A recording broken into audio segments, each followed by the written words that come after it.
Okay. Listen, as I mentioned, we'll be talking transfers a bit later on with Dumb and Dumber. That's me and the fun boy. We've got tomorrow's back pages tonight. We've got cricket chat as well. But, of course, next up, live in the studio, we're talking to the man who owns this lot.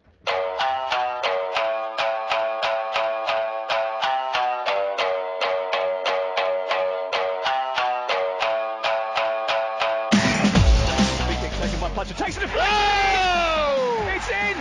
Jason Puncheon, the half-time substitute, whipped the ball in left-footed, took a deflection off the wall, and it arced past David De Gea, and Crystal Palace, who have been threatening since the start of the second half, score in the 56th minute to make it Crystal Palace 1.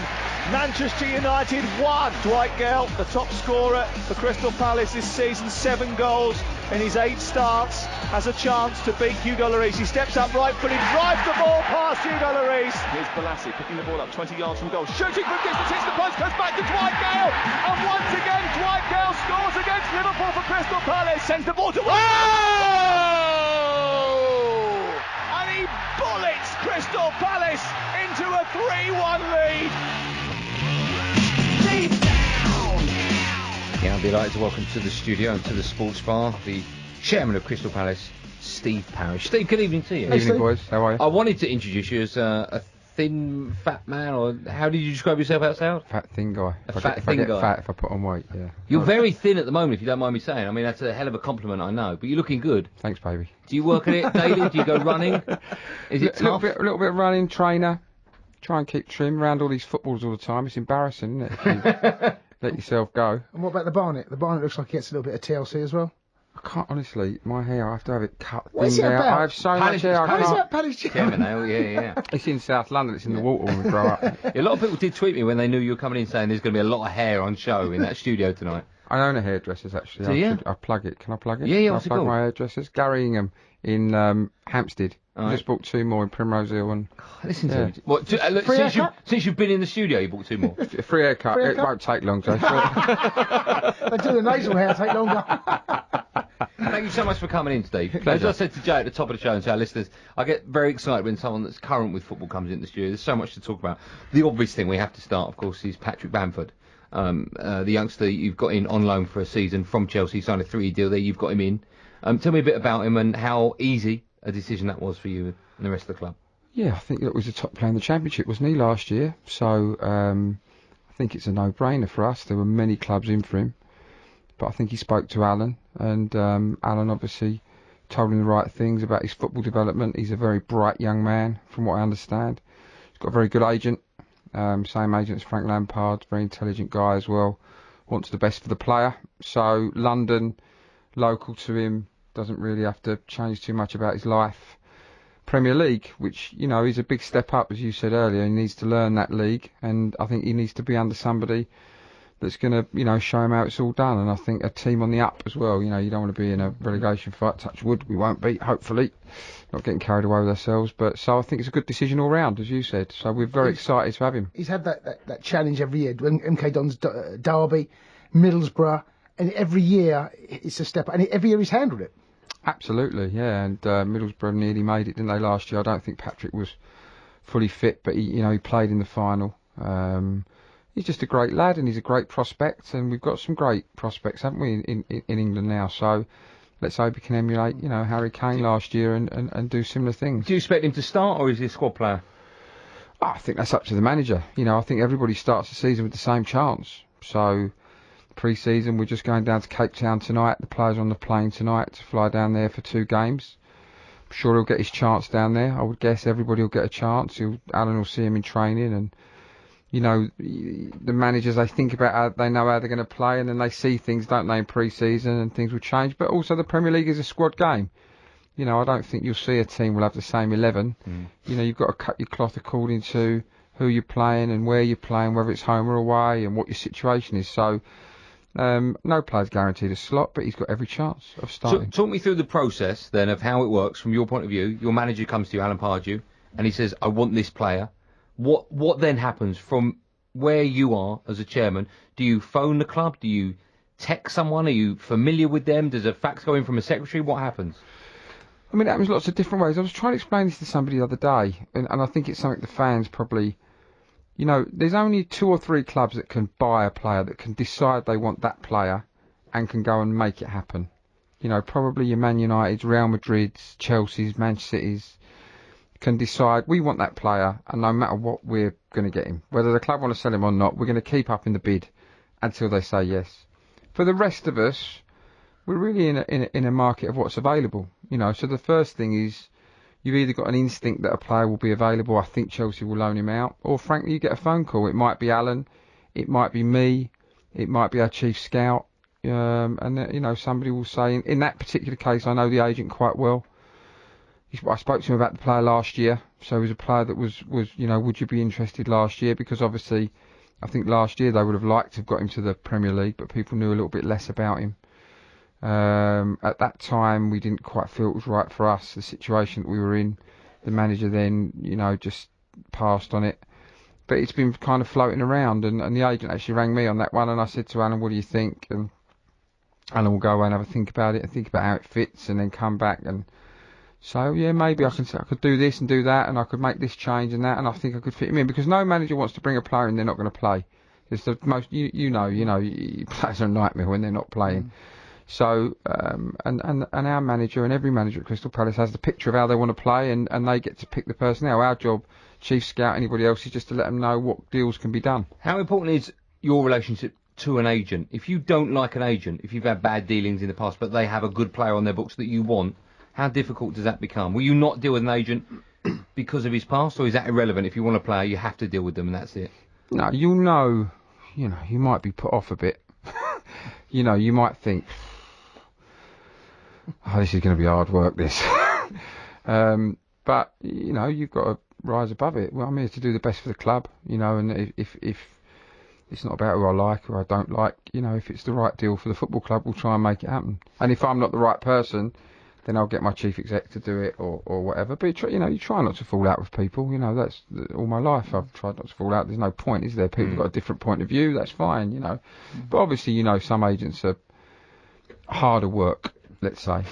I think if you look at some of your what's happened to Crystal Palace over the last 2, 3, maybe you can go back 5 years when they nearly went out of business. If you go back to that game away at Sheffield Wednesday, I think it was. Yeah, Sheffield Wednesday. And to where you are now, and it's a massive statement, the fact that you've now signed a player for your highest ever transfer record, £10 million from PSG.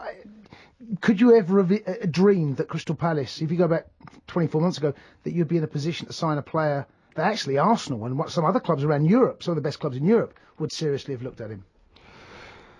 I mean, it would be arrogant to say, "Oh, I knew we would get here, and I knew we would do that." Of course, it's. But is that when I say it like that? Do you think actually, you know what, we've come such a long way? Of course. You know, a tier 1 country, you know, if you like, France, played 38 times full caps for France.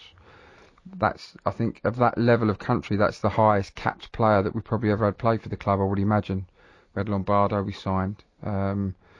So, yeah, fantastic for the club, but I didn't come in it to not do well. I try and make a plan to do well. I don't put myself in a position where I believe if I do that and do that, we're definitely going to get there, because it kind of creates disappointment, doesn't it? And you can give up very easily if you don't reach those goals. But I just think if you do the right things, if you make hundreds and hundreds of decisions, and more of them are correct than wrong, then eventually you'll get your chance and you'll get there. But obviously, it's probably come a bit faster than we could have imagined.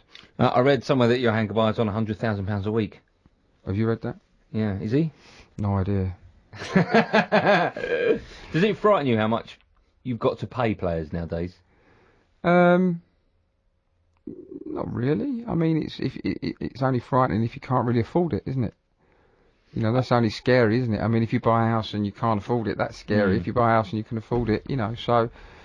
I mean, we don't comment on players' wages. Obviously, they're escalating. We have a problem, really, in the country because the Premier League is so successful that really, often when you want to sell a player, the only market is the 19 other clubs in the Premier League.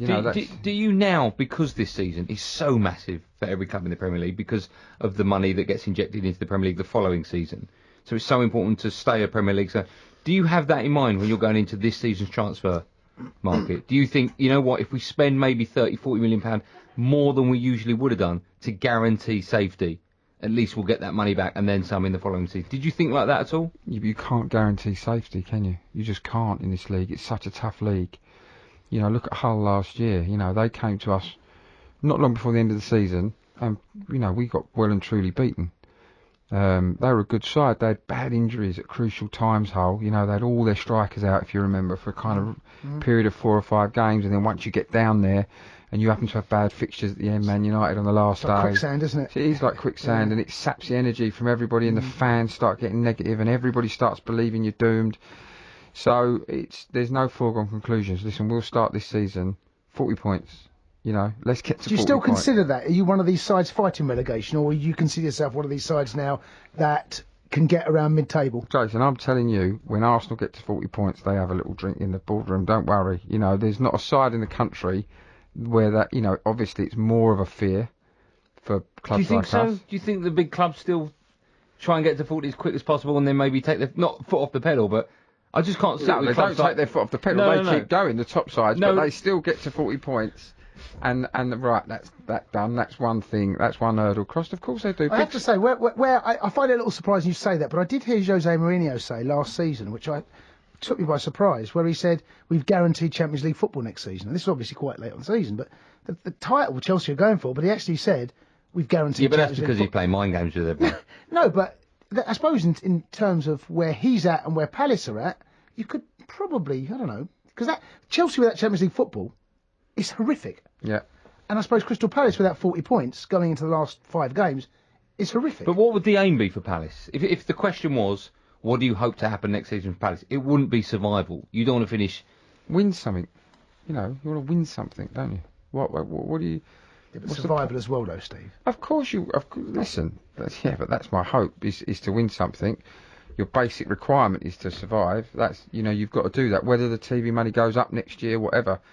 Trust me, the Championship is not a league you want to be in. The gulf is enormous. You know, you're talking about being able to be involved in making the football club better in every aspect. You know, if you don't like something doesn't look good around the ground, you just get it fixed. If you know you want to do some more activity in the community, you want to help out more in different areas, you know, we'll probably give a bit more support to the ladies team this year, which we should be doing. All of those things are possible in the Premier League because there's money in it. You know, in the Championship, the year that we got promoted, it would have cost us 7 million cash if we hadn't have got promoted. And we're not outspending most of the people in that league when we got promoted. We were probably one of the medium kind of spenders. So the Championship is not a league that you want to be in. You can't develop your football club. You can't give joy to the thousands of people, hundreds of thousands of people in your local community. You can't improve the stadium. You can't improve the training ground. You can't have more coaching for kids at a younger age. You can't help more kids in the local community with knife crime. You can't be a focal point of everything that's good in your area. You can't be anything because you're just surviving. It's basically like anyone with money. It allows you to do more things. It allows you to have a better lifestyle, which is basically what Crystal Palace won in the Premier League. Yeah, exactly. And I mean, if you look right now at Palace fans, and you know, I mean, Bill Wyman came to a game. He's been a Palace fan, you know, all his life. And I said to Bill, "So Bill, you know, do you still keep an eye out for the results?" He said, "What do you mean? If you lose, it ruins my week." And that's what football does to you, doesn't it? So all of these people have left their communities, Eddie Izzard and Paul Greengrass, who directs, you know, Captain Phillips, and, you know, for every club, I'm just giving you examples for our club, and they all grow up in an area, and you have this affinity, you fall in love with this thing at 4 years old, and it personally affects you when they're not doing well. And when you spend your life, like I have, who do you support? Crystal Palace. You know, it's not where you want to be, is it? Now we've got a bit of recognition. It's great for everybody in the area. Although we're not the name of a place, it does occupy the hearts and minds of South London. You know, I mean, Crystal Palace is a small place, but we're not a town. You know, we're not like a Burnley or a, you know, but it does occupy the same place for people, and it's great to see everybody have so much joy, and it's great to be proud of something that is such a big part of your life. Just quickly, just going back to the transfers before we go for a quick break. More to come for Palace? Yeah, we'd like to do a couple more. I'd like to do a couple more. The manager's reeled off about 10 to me tonight, but... Have you got that list? We could go through it, ask people for their view on it. No, we'd like to do... You could do a phone-in, people say yes or no. Yeah, yes or no. We'd like to do a couple more. So we've got probably 3 of our target. We'll announce another one tomorrow that was almost done tonight. So we've got 3 of the 5 that originally we wanted to do. Okay. What position is tomorrow's announcement? I can't really say. It's not. I mean, we're an hour and a half away from tomorrow. Can't really say. You give position. Paperwork's not done. Not fair on the What does his name rhyme with? Can't say. Not going to get it out of me. When that light goes off, it says Mike Live. Will we get it out of you then? No, because you'll just tell everyone. No, of course I won't do that. So you listen to the show. He's had the show. More from the Palace chairman, Steve Parish, in just a moment. It's good to come on the show. Of course, we've got the Palace chairman, Steve Parish, with us live in the studio. By the way, if you're listening on a DAB and you would have pressed your green button in that ad break, you'd have heard the third player that Crystal Palace... Just see if I can get anything out of him. No, he missed it. What's that? Just saying that people listening on DAB, if they pressed the green button, would have heard the third player. Oh, right, okay, yeah. That didn't happen. Boom, boom. We have the Crystal Palace chairman, Steve Parish, with us in the studio. We've got loads of great tweets coming in. Feel free, use the hashtag #AskSteveParish. It really is that simple. I need them to make up my top 10 as well, which we'll be putting to Steve a bit later on. And incidentally, all the other top 10s, including the wonderful Steve Collins, they're available to download free from iTunes. Steve, let me ask you about, let's talk managers, if that's okay. We'll start with Alan Pardew. He said in an interview when he was asked if he jumped or it was his decision to leave Newcastle United, he said, Steve Parish met the clause in my contract and therefore I had a decision to make. Was it an easy decision for you to go after him? Absolutely, yeah. Why was he top of your list? How did it come about? Well, I think obviously everybody knows he plays for the club. He lives, his family home is in the area. And instead of being in a situation where, you know, I picked a manager that happened to be available, happened to be out of work, you know, I wanted to pick one that I really wanted, that I admired, that I respected. For me, I thought he did an outstanding job at Newcastle in the face of a lot of difficulties. You know, when you've got, when you're at a big club, and make no mistake, they're a big club, and you've got PardewOut.com, and, you know, there's that weight of opinion.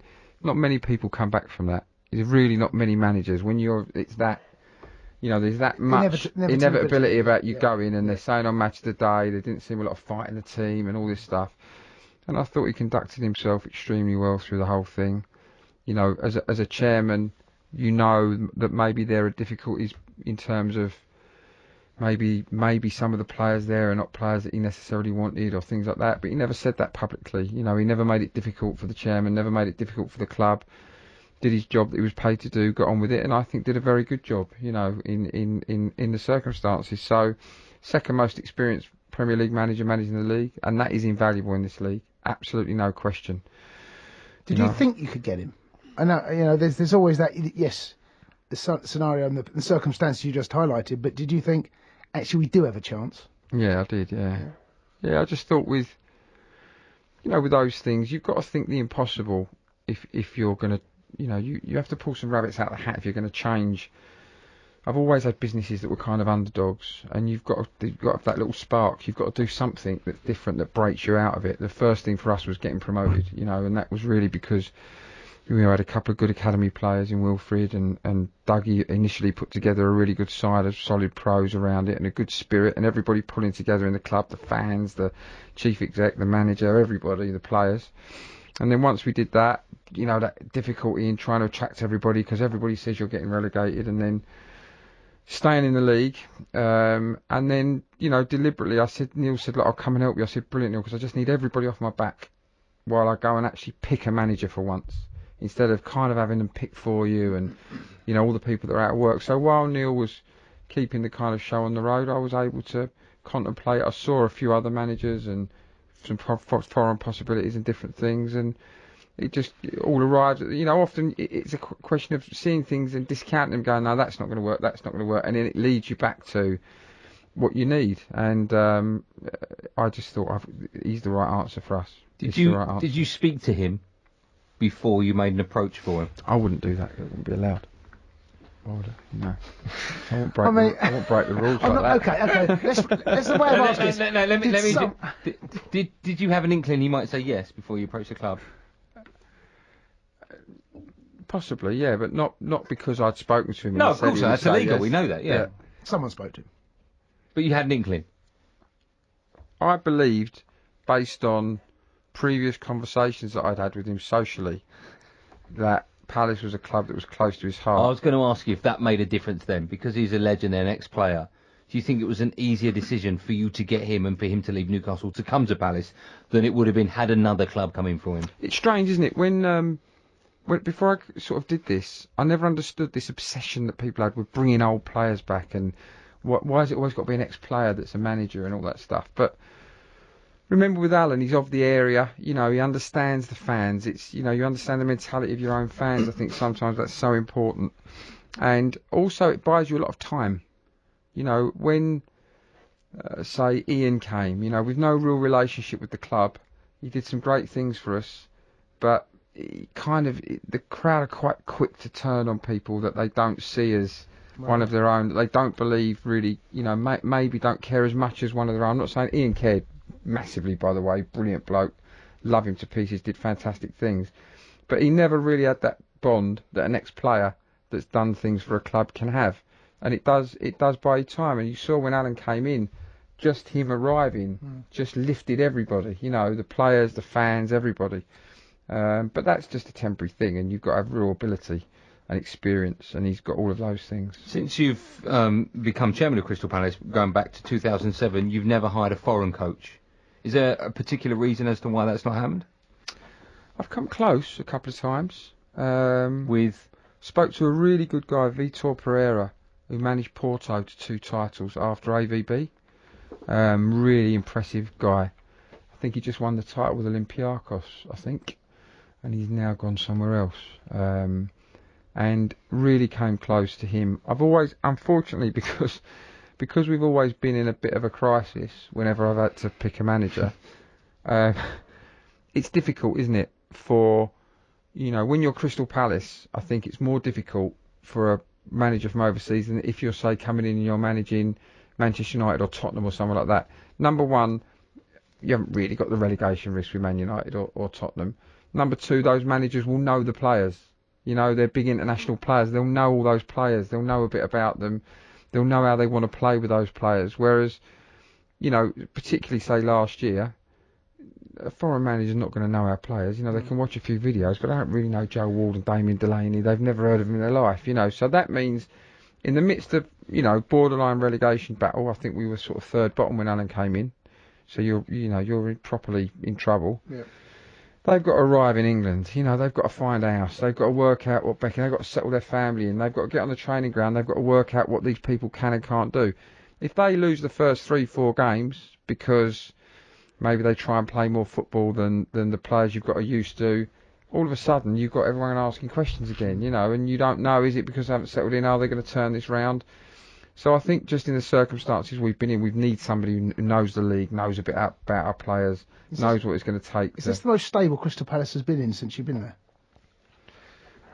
Well, I think it's been stable because we've been there, but I mean, from a managerial point of view. No, I'm talking about everything at the football club, because if you think about what's happened.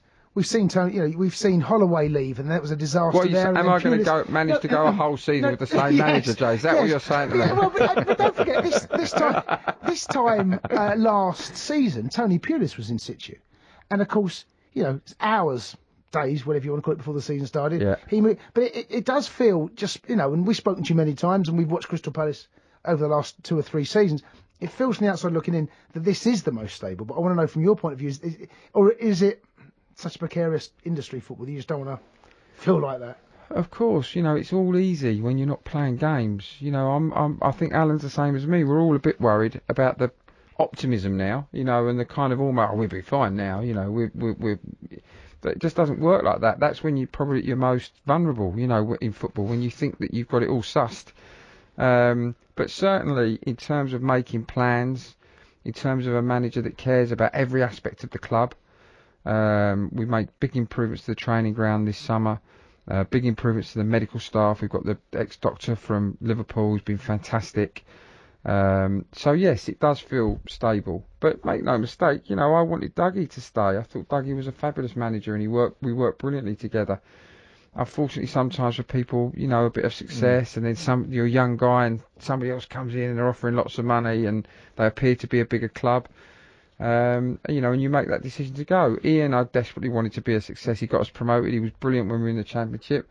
Just, the Premier League, the scrutiny and exposure and the media and everything that's on you, for managers without the experience, it's a shock. Whose decision was it for him to leave? Ian's. Ian said to me after the Fulham game, I can't do this. I'm not, basically we're going to get relegated because I don't want to play football the way we need to play football to survive. He said, you really need Tony Pulis. That's what he told me. He said, that's what you need.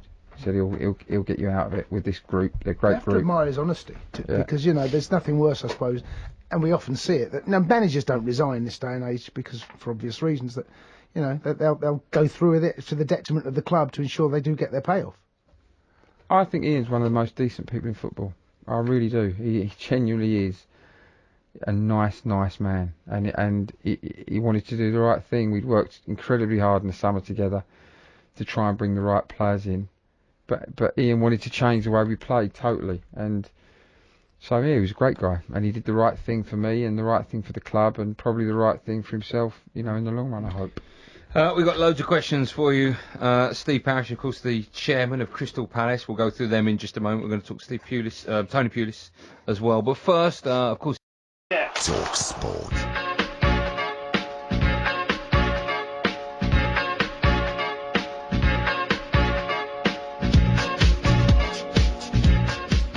The chairman of Crystal Palace, Steve Parish, is with us in the studio. We've got him. Well, it says on my running order, it says we've got you till about 11:30. I mean, I think it's going quite well. It's going really well. What time can we keep you till? Wherever you want. All right. I'm happy to be here. Oh, how nice is that? I'll let Alan Brazil know he's got another co-host in the morning. Let's talk, although that might change now, let's talk Tony Pulis. What happened there? It was only a couple of days before the season started and then he left. Yeah, he said he didn't want to do it anymore. I'm not really none the wiser even now. Why not? You must have an inkling. Steve. Come on. There must be something. Look at us, Steve. There must be. If he can't just do that, he's not going to wake up one day and just change his mind. Honestly, I had different thoughts at the time, but okay, what happened then? 2 days? Was it 2 days before? 2 days before. Okay. Yeah. What happened then? You got a phone call? He met you in the office? What? Met up. Just said I don't want to do it anymore. And you said? I was just shell shocked. What do you say? 3 days before, all I could think about was Arsenal. Not having somebody. We're away at Arsenal first day of the season. We're not playing. Was it there were rumours that he wasn't getting enough money to buy the players he wanted? Was it anything to do with that?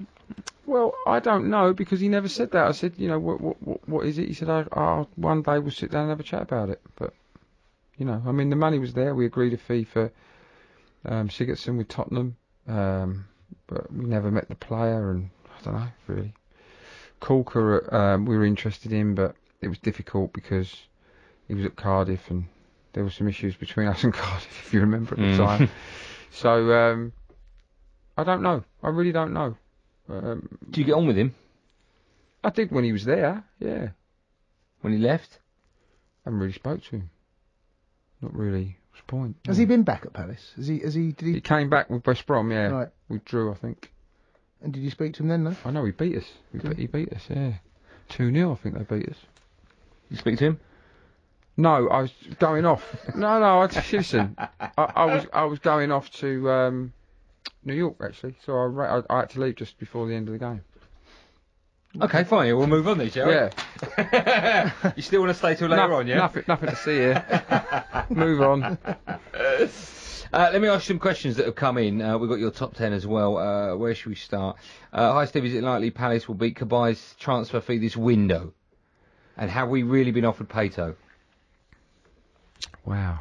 I don't think. Pato. Pato. I don't think we'll beat out. No. I think that. No, what's the no to? Beating the transfer record again. All right. I don't think we'll do that again. Pato? There's talk, Have you been offered? Offered is doesn't offered would indicate that the club have rung up and said, there's only one entity that can sell a player, isn't it? It's the club that've got the player. Oh, the agents are very powerful these days, Steve. Yeah. Has there been a conversation about him joining your club? We have had a conversation with intermediaries where we are led to believe that it is possible to buy that player for certain sums of money with wages of X, should we show an interest in doing that. That doesn't mean that that's true. Okay. Do you think he could be a Palace player at the beginning of the season? Unlikely, I would suggest. In the scheme of, the way those things normally go, you probably get 10 or 15 of those a month in the transfer window that aren't really possible, or if they're possible, there's also 10 other clubs interested, and they're going to go to. That one was from Adam Melly. This one's from Michael Pinter. This is a good question. We started off talking about Patrick Bamford. He says, do we have an option to buy Bamford permanently at the end of the loan spell? No. I think that 3-year contract he signed probably tells you more about that. Yeah, but there might be something. Bish and Bosch has said... Who? Bish and Bosch has tweeted me. He said, ask Parish, has Gale got a future at the club? Definitely. He's looking really good in training. Alan's very pleased with him. Absolutely. Dwight's a fantastic goal scorer, best finisher at the club, probably. Glenn would probably argue with that, but they're neck and neck, I think. And he's done some great things for us. Good lad. What game did he come off the bench last season? Had a real impact. Was it Burnley? Was it? No, did he start at Burnley? Scored 2 at Burnley, didn't we? We went 2 down. Bench and scored. Can't remember. It was live in the box. It's escaped me, but he had a massive impact. Of course, it was Liverpool as well, wasn't it? Yeah. A couple of seasons ago. The 3-0. He came off the bench, didn't he, with Glenn? He scored 2 goals. Yeah, that might be the game now. Joe Cooper, talking to goal scorers, it says 2 words. Charlie Austin, is he on our radar? Do we want it to happen?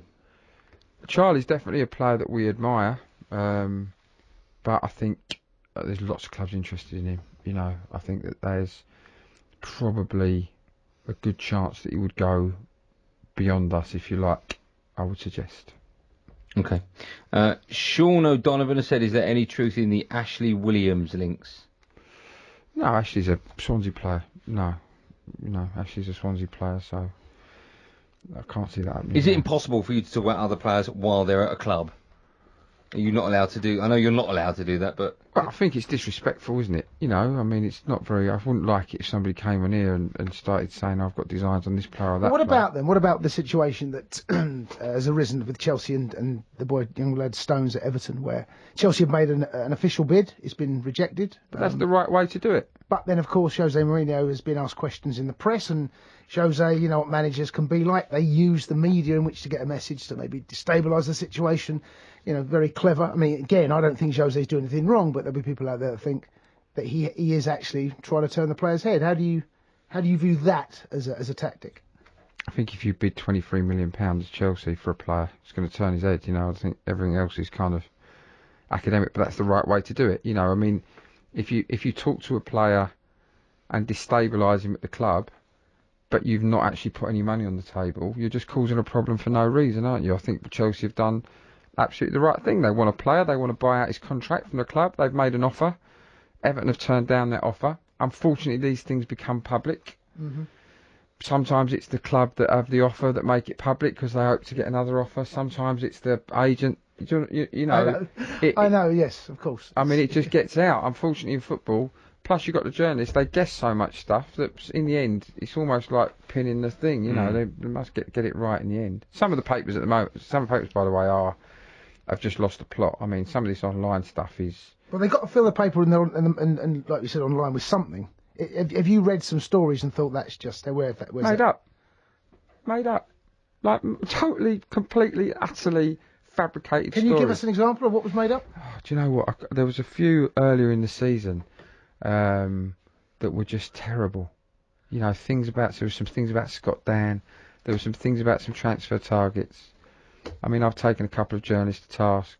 There was one journalist, I got him in, and he'd written an article, and I said to him, okay, when you write, and I was between managers, when you write that I met Neil Lennon at 9 o'clock Tuesday morning to interview for the manager's job, the fact that I've never met Neil Lennon in my life, never spoken to Neil Lennon in my life.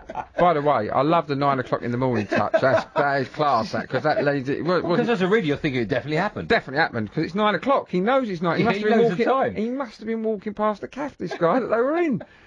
I said, you know what, in the end, it's just football, and it's kind of grist to the mill, and it generates interest, and the fans want it, and all that stuff.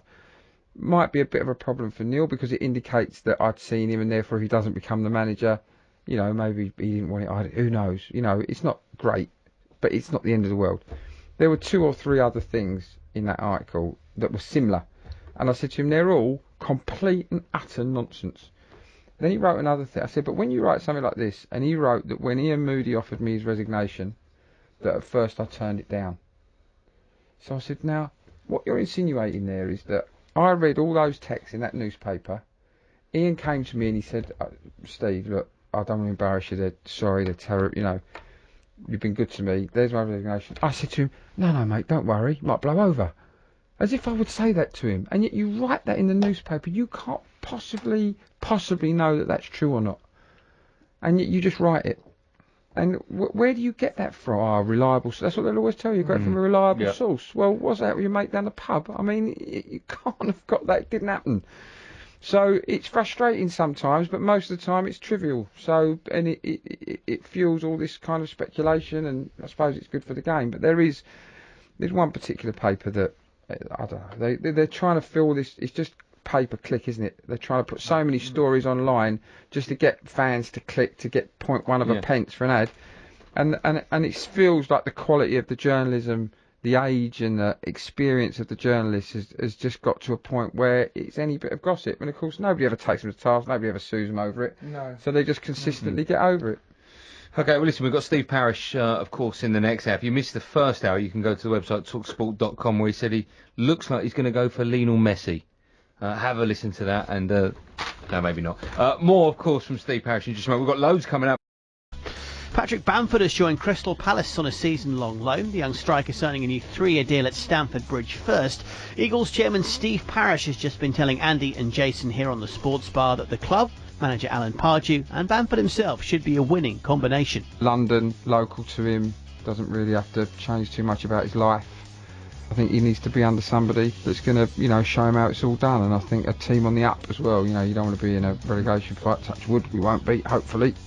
Not getting carried away with ourselves. But so I think it's a good decision all round. So we're very excited to have him. Welcome back to hour number 2. We're delighted to have, actually, we're honoured to have the Palace chairman, Steve Parish, in the studio with us. Now, the first part of the show, we got him in about 10:15. The first part, we were talking about the new players that are coming into the club. We've talked everything about Palace, so now we're going to talk a bit about you, Steve, if that's okay. Mm-hmm. All right. How old were you when you left school? 18. And what did you want to do? No idea. I was putting up false ceilings at the time. Cash, earning quite a lot of money. Okay. And my dad had an argument with me. He said, "You're going to do that for the rest of your life." Well, it's all right. And then he got me a job, basically, in advertising. And then I ended up buying a company and, all got big and all that kind of stuff. Selling advertising? No, we were a production company. We made ads for people. So the thing that I did that was most successful, a couple of things for me, I built a technology platform that helped people manage their marketing. But also we adapted people's ads. We translated them into different languages very inexpensively. So we did all of Dove and Intel and Hewlett-Packard and loads of big brands all over the world. All above board? Or any dodgy stuff going on? No. So you don't strike me as someone that would do anything dodgy? Even though you started off by saying cash. Yeah, cash, full ceilings. I mean, probably didn't earn enough to pay any tax, so it didn't matter. But no, I've been very fortunate. I think that, I've managed to stay the right side of the line, which is good, isn't it? Have you always had the drive and ambition that you've got? You wouldn't have thought so. The people that went to school with me, and my dad didn't see this coming, no way. It was a bit of a shock. I just found something I love doing. That's the secret, I think. When people ask me, it's not about knowing what you want to do when you're 18 or 22. It's really important to know what you don't want to do and don't do it, because so many people, for me, end up doing stuff they don't want to do, and then you're in that kind of track where you're earning some money and you've got rent and a mortgage and you've got to keep doing it, and it's miserable. So for those of us who are not blessed with a particular talent playing football or anything like that... Why did you look at Jay when you said that? Because he was talented. Oh, I thought you said weren't blessed with it.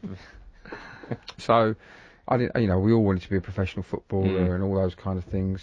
Singer and all that. Couldn't sing, couldn't play football. So, but I loved what I did. I was passionate about it. So if you want to be successful financially, just find something you love doing and own a bit of it. That's the only trick. I suppose Crystal Palace fits into that as well. Everything I've ever done. When did you realise? When did you have a chance to buy Palace? Tell us about how that happened, because obviously you're not just a fan. Financially, you can obviously back this up. There's a few of you guys, right? Tell us how did that develop? I got a phone call. The owner had borrowed some money from a quite aggressive hedge fund. Difficult time, wasn't it? 2009, 2010. the world was kind of crumbling around its ears. He borrowed some money. They wanted it back. He tried to come to some arrangement with them. He was actually paying them back on time, but he missed the payment, which he says he'd agreed to miss, and then they said it was a breach of covenant. Anyway, they rang me and they said, we want to get out. Do you want to buy this debt from us? You know, do you want to buy off So who's they? note? Who's they? The hedge fund, right? So the hedge fund said, do you want to buy this note that we've got against the club? I said, well, that's difficult because I'm not sure I'm ever going to call that in. Do you know what I mean? Because it's my football club, so I can't. That's probably why they phoned you up to ask you. And Ron Node was involved. They'd asked him as well, and I think he'd given them my name. Long story short, while we were talking about trying to do something, they put the club into administration. They got bored. So I was trying to do something with Simon, sort of see if we could come to some arrangement. And then it went into admin. They said, right, do you want to buy it? And I said, look, I've got a advertising for 3,000 people, 13 locations in the world. You know, I haven't got time. You know, if you find somebody else, and if you can't find somebody else, give me a ring, because I won't let it go bust because it's my club. I'll do something, work something out. So they tried everything, ads in the FT, all the kind of things you do. Lots of expressions of interest, nobody really doing it. Were you still keeping an eye on this at the time, or had you completely forgotten about it? When you said go away and try and find someone, had you just turned your... No, the guy was sending me all the numbers. I had people looking at it to try and understand what you lost in the championship, what it would take. Did you secretly want it? I suppose you kind of... I'm not one of those people who ever... You know, to do a good business deal, you can't kind of extrapolate. You can't get to a point where you've got it and you get desperate for it. So I've always had the mindset it's not going to happen. So, but if it does, this is what I'll do. The ground was in a separate administration. That was complicated as well because it was owned by Rock Investments that had gone bust, owned by HBOS that had gone bust. So that was a nightmare trying to get that out. So it never really looked like it was going to happen. I said I would only do it with the ground. And then the fans protested outside Lloyd's Bank. That made HBOS come to the table. They said, we'll sell you the ground. And then all of a sudden it all fell into place and it was kind of there to be done and there was nobody else to do it and the club would go into liquidation if it wasn't done. And then I thought, you know, I think it's a good idea to spread the risk because I'd seen Mark Goldberg and Simon. I also wanted to make it about the club. You know, I felt that it had been about those two people. You know, that the club had subordinated to them. They were really the story. And I wanted to make it about the club, so I thought, you know, if I can get... There was one guy, Martin Long, Churchill, and he was there from the beginning. He said, if you do it, I'll do it with you. You know, I'll put some money in, definitely. So, and then I thought, you know what, we could do with a couple more, spread the risk, and... What it all cost? What's all this costing at the moment? You're talking about, you know, all these bits of... What's, you know, from the begining of the conversation... What did it cost? It cost about 20 million all in. How much did it cost you? About 5, so, because we own a quarter each. Okay. So we were in for about 20 million. What was it like when you got that phone call? They said it's yours. The club you supported as a kid. You've got the keys now to the front door. Did you ever think that on the first day of the season you'd don the kit and juggle the ball from the halfway line? What is his name? Michael Knight. Yeah. Michael Knight, wasn't it? Knight, definitely Knight. I can't. Michael Knighton. Yeah, Michael Knighton. Yeah. Because the story there is he had a deal. Think about this. Everyone thought he was mad because he was going to buy Man United for 12 million quid. Do you remember? Yeah. It would have been a fantastic deal. The deal of the century. Yeah. 1.5 billion apparently it's worth now. You work out that return, and everybody thought he was mad. That went against him massively, though, that little PR stunt. But anyway. Yeah, he was good at juggling the ball, though. Yeah, he scored, yeah. No, I felt a weight of responsibility because by this time I'd got two other guys involved that I barely knew. I'd only just met them. Stephen Browett, you know, who's got a fantastic wine business, and Jeremy Hoskins. So I just felt a lot of responsibility, really. And I brought him in on the basis that we could break even. And I worked out pretty quick that wasn't really going to happen. And then I said to him, look, I think we can get promoted, so I want you to put some more in. Because I think we've got a chance here. We've got this kid, Zaha, and he's decent. And Dougie thinks we've got a chance, and I think we've really got a chance. But we're going to have to, you know, back it up a little bit and buy a few players to do it. So they've been great. So what was the debt of the club? How did that work? So you put £5 million in each. That's 20 million. Yeah. What debt was? How much debt was at the club at that time? Well, we bought out of admin, so it was clean. So how did? Okay, so explain. I don't understand what that means. The club itself. So we started off. I mean, we bought the club for very little, really, out of administration. But then straight away, it was losing £5 million a year, say roughly. So you've just got to put money in all the time just to keep it going. I mean, when the year we got promoted, the wage bill and the training ground was the turnover of the club. So, we turned over, say, 13.5 million, and we spent 13.5 million on the players and the management. So then everything else at the club had to be run out of our pocket. And it just carries on like that in the Championship, which is why people end up, 40, 50 million, in debt and things. Even if you're prudent, it's just, you've really got to have a kind of 6 million wage bill. You're going to flirt with relegation unless you're very lucky. A 9 million wage bill is kind of mid-table. I mean, the secret for me to do it in that division is to have about an 8-9 million wage bill and then get to January, and if you're in with a shout, then kitchen sink. Not kitchen sink, but put a bit more in, and we went to sort of 11.5, I think 12, and then plus the management. Obviously, it was about 13.5. So it was a lot of responsibility, and then I worked out I had to sell the business.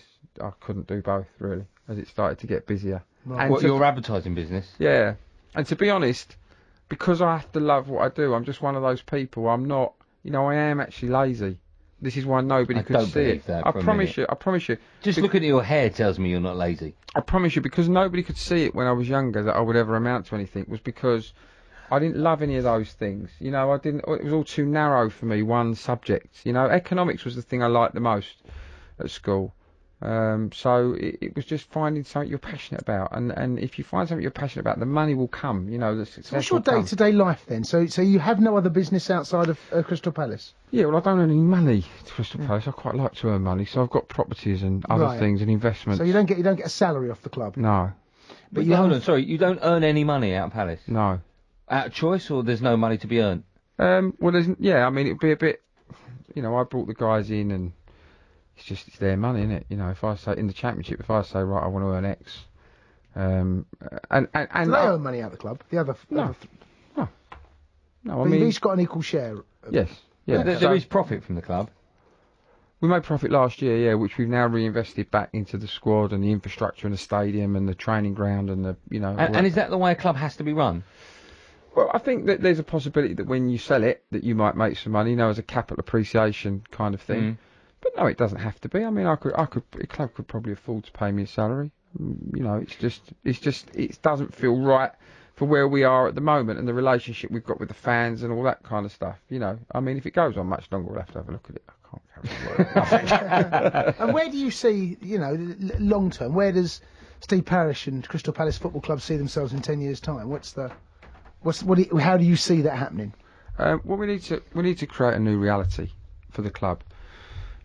Everton are still this season 50, 60 to 1 to be relegated. We're 6 to 1. And yet Everton have only got, 15 million, 10 million more turnover than us, probably, in the context of the TV money. So you have to create a new reality about the football club. And I think, honestly, you need to win something. You need to create some history. We've never won. We won the ZDS, Third Division North, Championship. We need to win. Football should be about winning things. There's cups that you have got a chance to win. Would you take the FA Cup and go down? No. So the number one thing on that list is survival. Got to, because every year you survive, you've got a chance of winning those cups or getting into Europe. Every year you survive. If you go down, very unlikely, that you're going to win any of that. So, but the only reason I say that is the counter argument is, in 30 years' time, when you're sat at home with your grandkids and you're talking and you're looking back and they go, "What did you win? What did Pat?" And you say, "Destitute," because I spent the subsequent 10 years in the Championship, costing 7 million a year. Yeah, it'd be great. I'll go, great. I'm destitute. Yeah, but that day out at Wembley, when you beat Man City by a goal to nil and you become FA. But I'm just asking, if you ask Birmingham fans, would they, if they could turn back time and stay? I'll tell you what, because I think that will come if you stay in the division. And you grow. We're a London club. We've got a fantastic catchment area. If we can improve the stadium, get the gate up, so that we're on a par turnover with the Villas and the West Hams and the Evertons, which isn't too far out of our reach. How do you see yourself then? I mean, can I just say just quickly? My producer in my ear said it was Wigan the FA Cup. I know that. I was just talking about Birmingham winning the League Cup, beating your mob Arsenal. That's what I was You've already mentioned that game. Good game. Yeah. You've already mentioned Everton there, who have a 15 million pound more turnover than you. Are there football clubs now that you look at and you aspire to be? Is there? That's all I do. All I do is work out where they're. Who's the club you want to catch and perhaps take over, or you want to be above? Have you got a club in mind? How you see yourself in 2 or 3 years' time? Is it someone like a West Ham? I think Everton are the benchmark for every club of our size. It's actually about 10 million, probably more, and it's just gate money because they've got 39,000 seats, really. So in London, we already get great sponsorship deals because the sponsors, that's where they want to come and bring their clients and all that kind of stuff. So Everton, what a fantastically run football club. And Bill's not been well, Bill Kenwright. I wish him all the best, by the way. He's a lovely man. He's been fantastic to me since I came into football. Always texting me encouragement and just a really, really lovely, lovely man. And he's done an absolutely outstanding job. I don't think the fans can even understand to knock on the door of the Champions League, you know, regularly, to never be thought of as a possibility for relegation, you know, with what they've got at their disposal. He's just fantastic for, you know, and the fans are great. I've got loads of... Let me ask you then, going back to what we were saying about Stones, when they get an offer, for argument's sake, £30 million for someone like that, do they have to take it? It gets to a point where you probably do. I mean, I don't want to, you know, if everybody's got a price, haven't they? Even, you know... If you had Stones and Chelsea came in for 30 million, would you sell him? Be difficult, wouldn't it? Be difficult for the lad. I mean, I think Everton have got a stronger argument to keep him, you know, than because, you know, first team football, and, you know, I suppose they'd be saying to him, will you get first team football regularly at Chelsea, you know. I mean, this homegrown thing is distorting the transfer market massively, you know, and no disrespect to John Stones, who's a fabulous player and a fabulous talent, that will be a part of it, you know, and us, Everton will be doing everything in their power to persuade him that he's at the right football club. I'm sure they want to hold on to him for a little bit longer, and I think there's probably some arguments either way, you know, where it's the right move for him. But it's difficult for the players, you know. It's like when Man United came for Wilfred, you know, and for the player, they think this might be my chance to get to that club, to get that contract. And there's a natural pecking order of things, aren't there, you know, in terms of what clubs buy from what clubs. What you've got to do is try and get yourself above where you are so that you're not open to be, you know, to have those kind of predatory things happen to you. Were you disappointed it didn't work for Wilfred at United? Or were you just pleased to get him back? Bit of both, I guess. You know, really disappointed for him because I really like the kid. You know, he's a really nice kid. Had Fergie stayed there, do you think it might have... Oh, he would have got a much better chance, wouldn't he, I think. Yeah, of course. Fergie bought him and... But of course, this might happen again. You know, history. I remember speaking to you at that time when Manchester United were rumoured to be interested because he moved in the January transfer window. And he wouldn't give anything away as per usual. But it may happen again, might it? We might find that maybe at the end of this season, if he has a fabulous season, maybe Man City come knocking. So we could see this scenario present itself again. Yeah, I mean, the homegrown thing, it's so difficult now, isn't it, for English talent, because these clubs want the best players in the world. So you're competing with... The Premier League's the biggest, most successful league in the world by miles of any sporting league in the world. It is the most successful league. Bigger overseas TV rights than all the other leagues put together, by the way, and the NBA and the NFL. If you had all their overseas rights up, they don't come to what we get in the Premier League. It's the biggest league in the world. So every single football player, pretty much, not every single one, but pretty, you know, the bulk of football players want to play here because you get the most money and you're playing in the biggest league in the world. So our English players are competing with pretty much every other footballer in the world, especially when you get to those top clubs. Look at the money these guys are paying, you know, 46 millions, 50 millions for players. So even now, when they're going to these big clubs, they're going as homegrown players. Are they going to play? You know, I mean, Johan was at PSG, and, you know, their biggest problem in letting him go is he was a French player, so they've got the same kind of rules there. Right. You know, and they've got to find another French player. So, you know, I'm not sure that this homegrown rule, in a way, is really helping the young English talent because, you know, Scott Sinclair goes to Man City because he's a homegrown player and he gets a squad number, and great, he ticks a box in the 25, we've fulfilled our criteria, with no real intention necessarily that he's going to get a game. So, you know, it's a very difficult situation that we're in because the league has so much money, and the top clubs are trying to win Champions League, the league, you know, and they want the very, very, very best players in the world in their first 11. So what is the answer then? I mean, you mentioned about the quota. I'm just watching Sterling now make his certainly slipping over. Are you watching that bit? Yeah. But, you know, this boy is now moved. Is he worth £49 million? Well, he is to Man City, so that's all that matters, you could argue. But, you know, you're putting £10-15 million on because he's English. So you might find the same for Stones. But is there a dearth of talent? Are we... Where is English football in 5 years? You know, what in 10 years? What is going to happen at the academy level? I think Ream's a bit different because I don't know, but I think he'll play for him. I think he will. I personally think he will. I think he's an extraordinary player. I think for £49 million, he's It's a lot of money for a greyhound, isn't it? I've got a great story about him at the end, actually. Oh, you can do it now if you want. We nearly signed him on loan. The year before he broke into the Liverpool side, he was going to go out on loan. The year before, so they'd already got him from QPR? Yeah, and they were offering him on loan. And why did you turn him down? We didn't turn him down. They didn't get anyone. They wanted to get someone in, I think. And then they didn't get anyone in. So he didn't go out on loan. And had he gone, he would have gone to your club? Listen, it wasn't that far down the road. But there were conversations about him possibly going on loan to us. Okay. Well, that leads us beautifully into your top 10, if that's all right. Okay, top 10. 10 questions about you and your club, and please feel free to elaborate as much as you can, all right? Okay. Question number 1, the best buy. Who's the best player you've ever bought into your club? The best, it does rhyme, doesn't it? I think probably Yannick would be the best buy. God, we've not even spoken about him. We should have done that. Can we just have a minute on Blessing? Yeah, go on then, go. I mean, you talk about players that kid there, my God, he blew some of the teams away last. Sunderland, was it a hat-trick? Have you had any offers for him? And how much? No. No? Nothing? No one's even phoned up and said, right, Steve, what's Yannick up to? No. I like the way you say, all right, Steve, at the top of that conversation. Well, you've got to get on the right side of it. Yeah, exactly. All right, Steve. Your hair looks good tonight. Yeah. But, I mean, what? Loving your aftershave. How much you want for that player you got? But he was magnificent last year. Yeah, so the story is we go to Bristol City away. I think we've lost the first 2 games. We are bottom of the Championship. Bristol City beat us 4-1.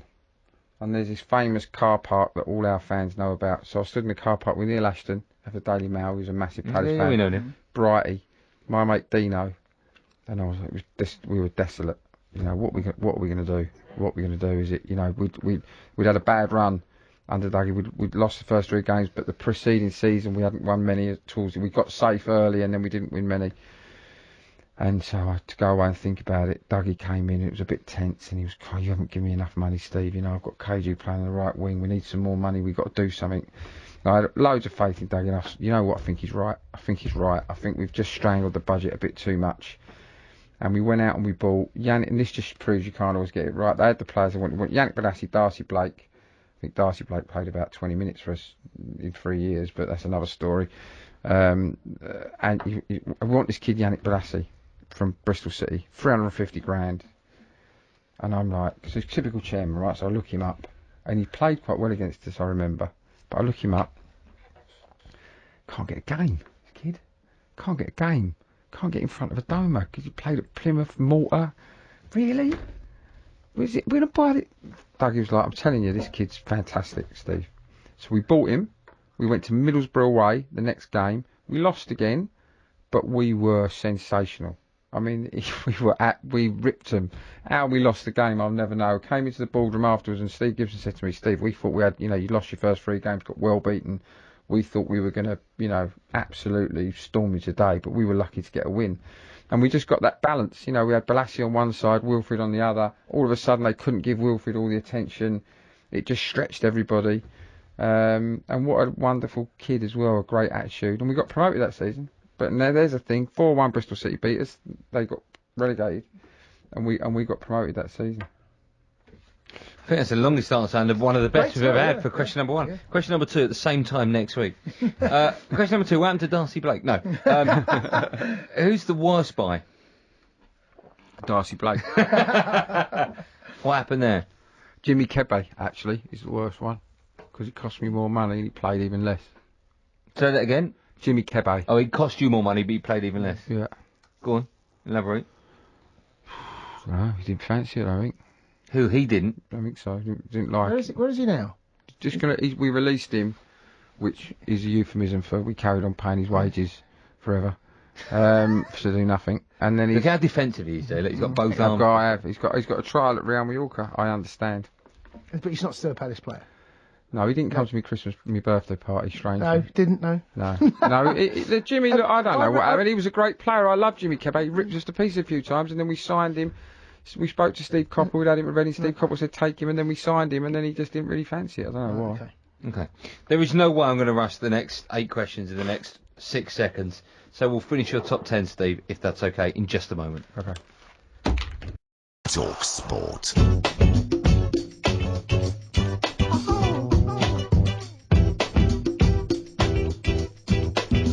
Questions 1 and 2 have been answered. We have Steve Parish, the chairman of Crystal Palace, with us in the studio. If you missed questions 1 or 2, Patrick or Smudge will put them together with questions 3 through to 10 and stick them on the top 10 podcast, of course available to download free on iTunes. Question number 3, you nearly bought which player? Is there one player? You mentioned earlier on that you could have possibly had Raheem Sterling on loan. Are there any players that were very close to coming to Palace and at the last second, for whatever reason, didn't?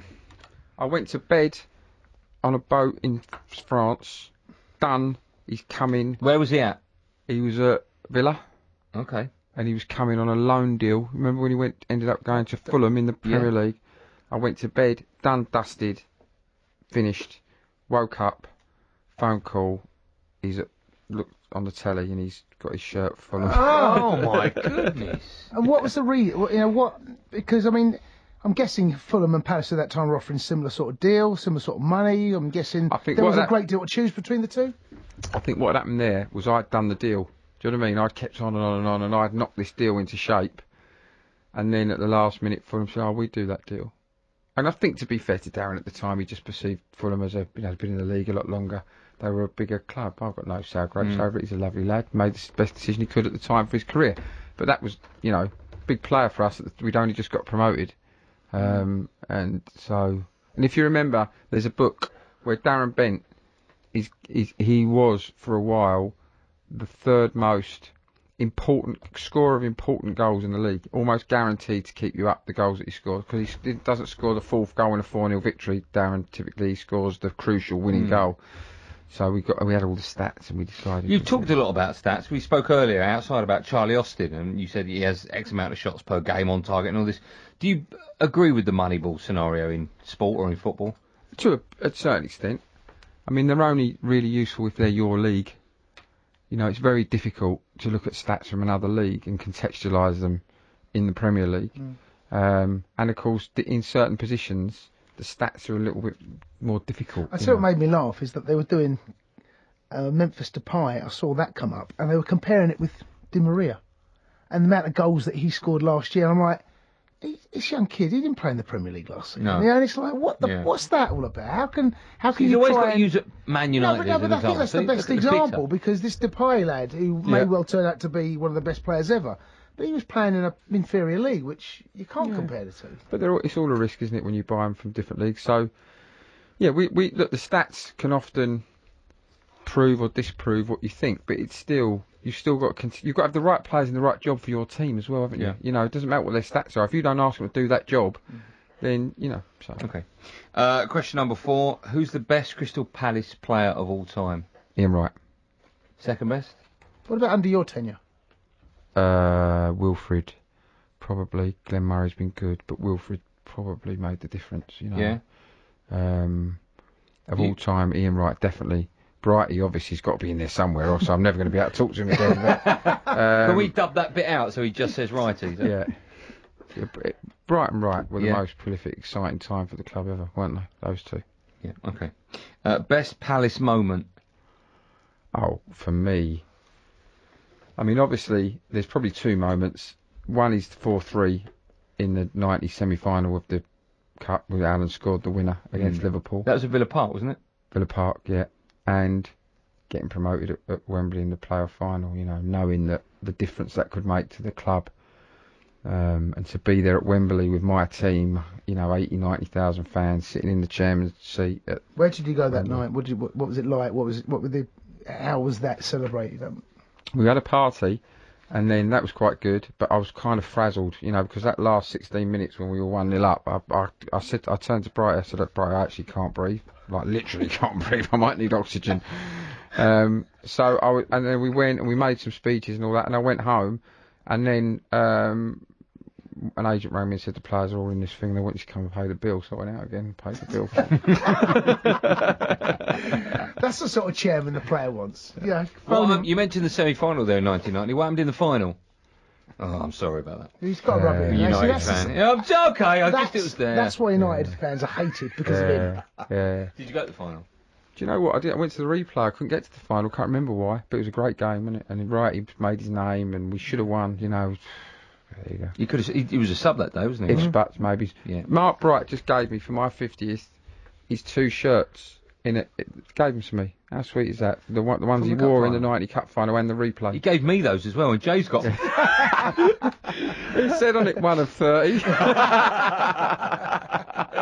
Did you get the water damage story with the no badge as well? Yeah, that was clever. That was, wasn't it, to convince? It takes him ages to do that. Yeah. Okay, question number 6. Disappointed you sold who? Well, disappointed when we sold Wilfred to Man U, I guess. But yeah, that's about it, really. Do you speak to the players, as in socially? Do you text them? Do you? Not really. I don't think. I mean, there's a few players, my captains, through the dark times.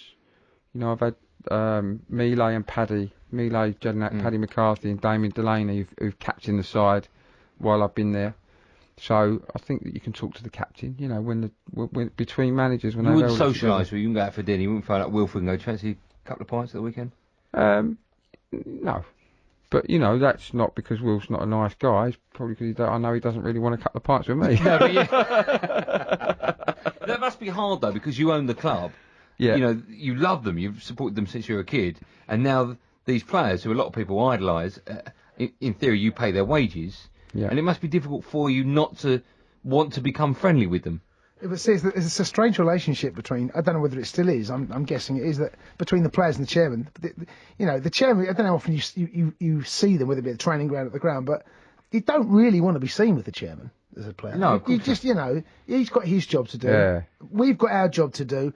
And you'll say hello, good morning, Mr. Chairman. Blah, blah. Like here, Jay. But you'll get on with your job. And I suppose in some ways you might feel, don't really want I go in the dressing room after the game, and then just win or lose. Dougie again taught me that. He said, look, if you're going to come in, just come in every time. Do you know what I mean? Mm-hmm. Don't come down here when we win 3-0, and then you're nowhere to be seen. We've got a dinging, If you're in it with us, and you're going to be part of it. So, listen, there's some players that you get an affinity with, but in the end, you're their boss, aren't they? It's like anything, isn't it? You're like the manager's got to be the boss of the training ground, by the way, as well. For me, that's how we do it, and I'm there where the playing staff are concerned to support him. So, no, but I've got players, obviously, that I like, that have been at the club a while, and we've socialised a bit. Of course we have. Okay, next question. Number 7, this is... a story for us, please, that we've never ever heard. You can leave out the names of players, I can think of. I'll just tell you quickly my favourite ever football story. Okay. But I normally, I try not to swear. So my favourite ever football story is... No, don't try not to. Don't swear. Well, I've only ever told it with the punchline, so I don't know if it will be as effective. But very quickly, so my favourite ever football story, and I believe it to be true, Tommy Docherty apparently is after the speaking to tell, so you may have heard it, is in the days of the maximum wage, £12 maximum wage for players. He was playing at Preston with Finney. So at the end of the season, you would go in and you would get told whether you were going to be kept on and what you were going to be earning next season. So Docherty's there with Finney. Finney goes in first, and they said, Tom, we're really pleased with how you've been playing. You've been playing great. So we're going to keep you on. We're going to pay you £12 in the season, £10 in the closed season. So Tommy said, that's great, really pleased with that, and off he goes. Docherty's been listening at the door, as he would. So Tommy goes in next. They say to him, Tommy, you've been playing really well this season. We're going to keep you on. We're going to pay you £12 in the season, £8 in the closed season. Tommy says, no, I'm sorry, mate, I'm not having that. So he said to him, why, Tommy? It's a good offer. He said, no, I know for a fact Finney's getting £10 in the closed season. They said, oh, yeah, but Tommy, you need to understand, Finney's a better player than you. Docherty says, he ain't in the summer, is he? Yeah. I know exactly where that swear word would have gone. Yeah. Everyone does, yeah. Just before the words... Right. That's fantastic. Question number 8, just 3 left now. I wasted bundles of money on. Now, answers before have been... Is this personally or professionally? No. This is to do with you. And not football. So answers in the past have been James Beattie, I think, holds the record. £4,500 he spent on a jacket. Is that the record? Mm. He needs to try racing cars. Go on. Tons of money. How much have you wasted? Well, a British GT season is 400,000 to race in British GT, 8 races. I mean, what do you race, like, an hour each weekend? So. But did you enjoy it? Was that a waste? Or was it a waste? Is it a waste? Did you? No, it wasn't a waste of money. That's true. It probably wasn't a waste of money. I mean, have you bought, a pair of jeans and never worn? I see you in a pair of cowboy boots. Yeah, when I was a kid, I wore cowboy boots. Did you? Yeah, I did, yeah. What did that look like with your frame? I thought I looked great, but then, you know... Look like Woody. Yeah. Oh, do you know what? I was so going to say that from Toy Story. I didn't have that, though. I promise you. Pull the string at the back, Jack. Reach for the sky. I bought some terrible clothes before and regretted it. Of course I have, yeah. But absolutely. silly money. I mean, can you get close to $4,500 for a jacket? Oh, yeah, definitely. There've been some nights in nightclubs. What's the biggest? I woke up the next day going, what, really? Was that the Can bill? you remember the biggest bill you've had in a nightclub? Might not be near 4, might be over it, but... I'm guessing it's well over it. Yeah, Go on. I can't. Come on, just get... Come on. I can't. It's quite recent. as well. Come on. Is it over 20? No, I don't think I've had an over 20. No. Over 19? 14, maybe. So that's not a waste, though, is it? It depends what she's like. That doesn't sound like a waste to me. Well, I wasn't in there on my own, was I? I had friends and, you know... Imagine that, in there on your own, 14 grand. Did Alan Brazil drink 13 grand of that? Yeah, Alan, yeah, definitely. No, so I've had a few expensive nights that I've woke up the next day, but we all had a good time, so whatever. Okay, all right. We're going to Stringy's one We night. go, oh, We're yeah. gonna take you to... We're I gonna don't go to places like that, boys. Why are you winking? I said winking. Have you been to Stringy's? When it was a proper club, before Yeah. it was what goes on there now. What goes on? Hold on a minute. Hold on. Don't come in here and bad mouth What are you Stringy's. saying about Stringy's? We were getting on so well. Every guest that comes in, we're like, should we go to Stringy's? Until we're after getting close to midnight. Lucky no one's listening, eh, boy? this? Right, question number 9. What's the greatest moment that's given you the greatest feeling since you've become the chairman of Crystal Palace? I think the Liverpool 3-3.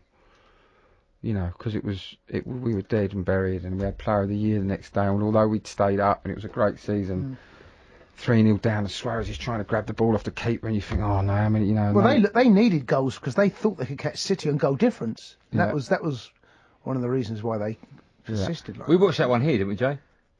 Yep. I think we were quite quiet. We just sat down and watched it. We didn't jump about at all when the equaliser went in. As Man United We've got to be fan. impartial, haven't we? We just. Yeah. Andy pulled a hamstring running around the office. I did actually pull my shirt over my head and run around like an aeroplane. And then went, welcome to the show. So, that was a surprise. Okay, last question, all right? Now, that feeling you had when that equaliser went in, Yeah. the greatest feeling you've had, Uh-huh. what's a better feeling, that or sex? It's a difficult one, isn't it? I think... Sex, I think. I think you could give up. If you were offered, what have you got to give up, that or you'd probably give up football, wouldn't you? Probably. So when you got promoted, you couldn't breathe that night either. Close, Did you? exactly. Yeah, I don't remember the second thing that well. It's been a while, so. Got promotion. Steve, you've been absolutely wonderful. Thank Brilliant. you so much. I'd not met you before. Jay said that you're going to enjoy it tonight, and I really have. You've been absolutely Brilliant. wonderful. You've Thank been you so great. much. Thanks a lot. Everything, of course, from tonight's show, you can go to the website, talksport.com. You can go on the podcast as well, download that from iTunes. The wonderful Steve Parish. More from me and Jay in just a moment. Wonderful. So thank you, Steve. It's absolutely